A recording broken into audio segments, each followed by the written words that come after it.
Like that's how common it is. It's so common that hotels and anywhere from Nashville to Madison, Wisconsin have these signs up. That's how common it is. And we walk past it every day.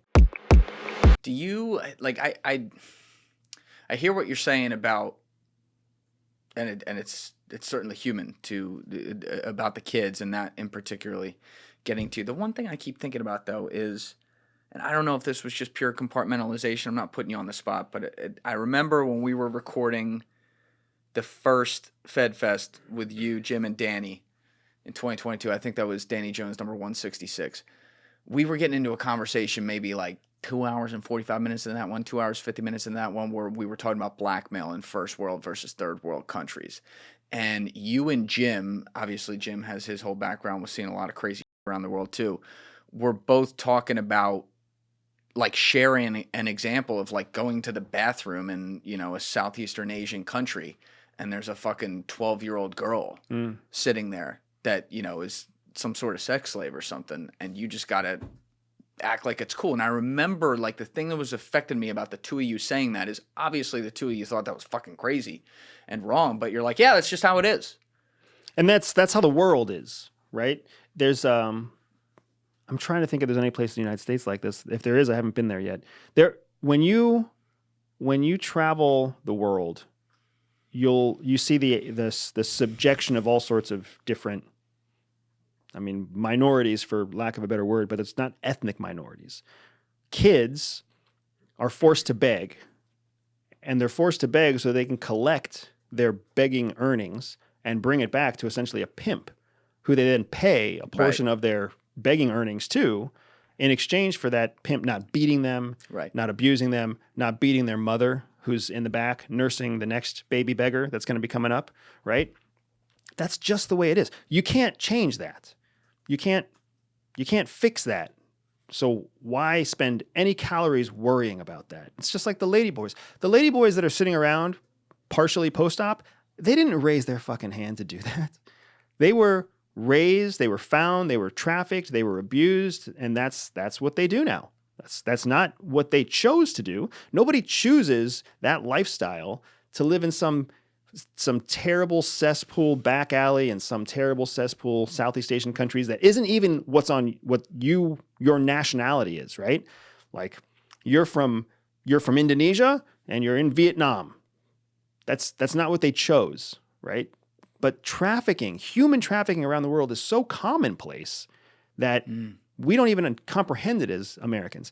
Human trafficking inside the fucking United States. It's even here a lot. And we don't even crazy. We don't even think about it. We don't even comprehend it, right? It's the way it is.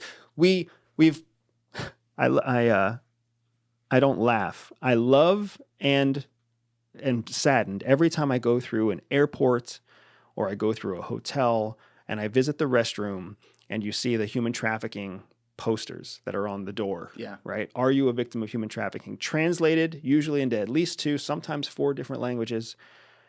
Like that's how common it is. It's so common that hotels and anywhere from Nashville to Madison, Wisconsin have these signs up. That's how common it is. And we walk past it every day. We see it around us all the time. And we just turn a blind eye in the United States, the freest country in the world. Or we just don't notice it.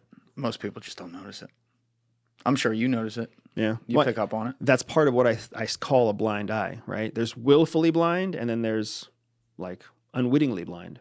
Either way, you don't even know it's happening here. Super easy for us to point fingers and be like, "Oh, that backwards fucking country and XYZ," right? They're so crazy in Pakistan. They're so crazy in Greece. They're so crazy in because it's not here. It's not our backyard. We can just say that. Yep. But it's it's a wild thing. Wild thing that we ignore. That Ed Calderon was just talking about that when he was here. It's like, are we going to recognize? And he has all these insane concrete examples of exactly, like almost down to the address of the hotels. And he's like, here's the numbers. Here's what's going on. Like, you know what I mean? Like I can complain about it in Mexico for sure, where he's from. Like that's a huge problem. But like you also have the problem in your own backyard. It's crazy, man. But you don't strike me as the kind of guy who, how do I want to say this? It's not that you don't have empathy. you are just someone who has at least trained himself to understand that there's a place where you can actually step in, and there's a lot of places where there's nothing you can fucking do. And does that rectify some of it to yourself? Hey guys, if you haven't already subscribed, please hit that subscribe button. It's a huge, huge help. Thank you. I don't think it doesn't rectify it in the way that it makes me feel better, if that makes a sense. So what I would actually say is I always struggled with empathy. Empathy was not natural for me. And I would argue that for a lot, not all, but for many CIA field operators, empathy is not natural. What's natural to us is kind of a cold view of Well, you're everything. recruited for that. But then they teach us empathy. Like they teach us how to understand, how to comprehend, how to visualize what somebody else is going through because it's useful, right? When you don't carry the feelings that go along with it, but you can recognize that there are feelings that would go along with it, you can control yourself in the situation better. So for the first, half of my life, I didn't have to worry about the impact of empathy. It wasn't until after I learned it that I was like, oh, I can actually use this. And still, I don't have to worry about the feelings from it. There's no passive or very little passive impact for me that comes from empathy. That all helps so that I can do things I have to do, witness things I have to witness, say things that I have to say to get the outcome that I'm looking for, because that outcome is the end goal. And you set out on an operation. You put lots of time and effort into an operation for the outcome. There's this fantastic concept that exists in elite schools where before you put somebody through a challenging situation, you tell them up front what you're about to do is challenging. What you're about to do is hard. You will be uncomfortable. You will be cold. You will not sleep much. You will be hungry. Set expectations. Right? Yeah. Because, exactly, you increase the probability of success for the right people who go into the challenge because they already know what to expect. Rather than being like, okay, guys, are you ready for this exercise? And you don't tell them how hard it's going to be. So if you have a group of 10 people and they're all trying to be elite and you tell them how hard this next thing is going to be, maybe 2 of them drop out before you even start. So now your 5 instructors only have to worry about 8 students instead of 5 instructors being spread among 10 students, 2 of which are going to take way more resources up because they're not meant to graduate in the first place. So now with your 8 that go through the hard training, maybe 6 come out the other side and you only lose 2, but you save resources along the way and you can pre-qualify the people before they ever go in, right? That's the benefit of telling people before they start a training how hard something's going to be. The same thing applies in operations. The reason we spend so much time planning an operation is because that whole planning period shows you it's going to be hard. It's going to be cold. You're going to be hungry. You're going to get sick. So you own your circumstances in pursuit of the outcome before you ever start. So then the whole time that you're in the mix, all you're focused on is the outcome. It's less impactful when the surprises pop up, when the tragedies pop up, when the dark things pop up, because you're so intently focused on the outcome. Mm. Do you, like you say, empathy doesn't come naturally to you, but obviously you are, if you're going into a situation like the one you described, sitting with a general and he's got all these kids around him and he's telling you about what he did to him and you're feeling a type of way, obviously there is a human feeling with you right there that is practicing active empathy for those kids who have been thrust in this horrible situation who, I mean, how old are they? 8, 9, 10? Yeah, somewhere between 7 and 11 for the most part. So I'm always careful how I say this because I don't want to be misheard. But those 7 to 11-year-olds grow up, and 20 years later, they're the guy sitting in the chair doing that, bragging about all the other kids around them. Obviously, I have zero empathy for that act.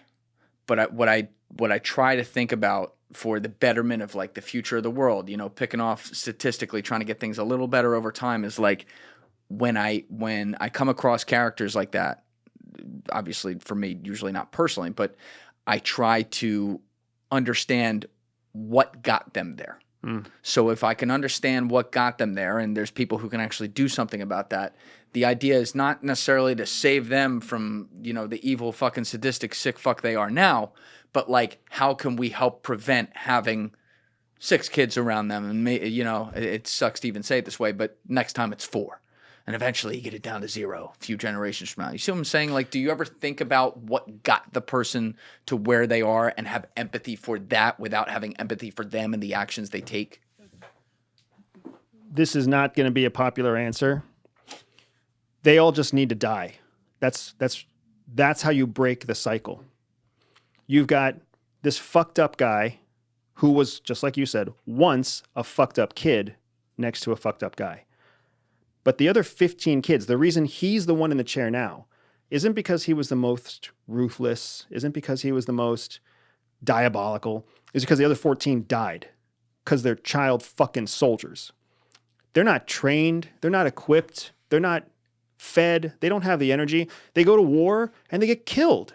They get killed in the jungles by insects, by vermin, by reptiles, by other child soldiers, by adult soldiers, right? They die, they kill themselves. So I am not someone who believes you can undo that trauma. I understand there are people out there who try.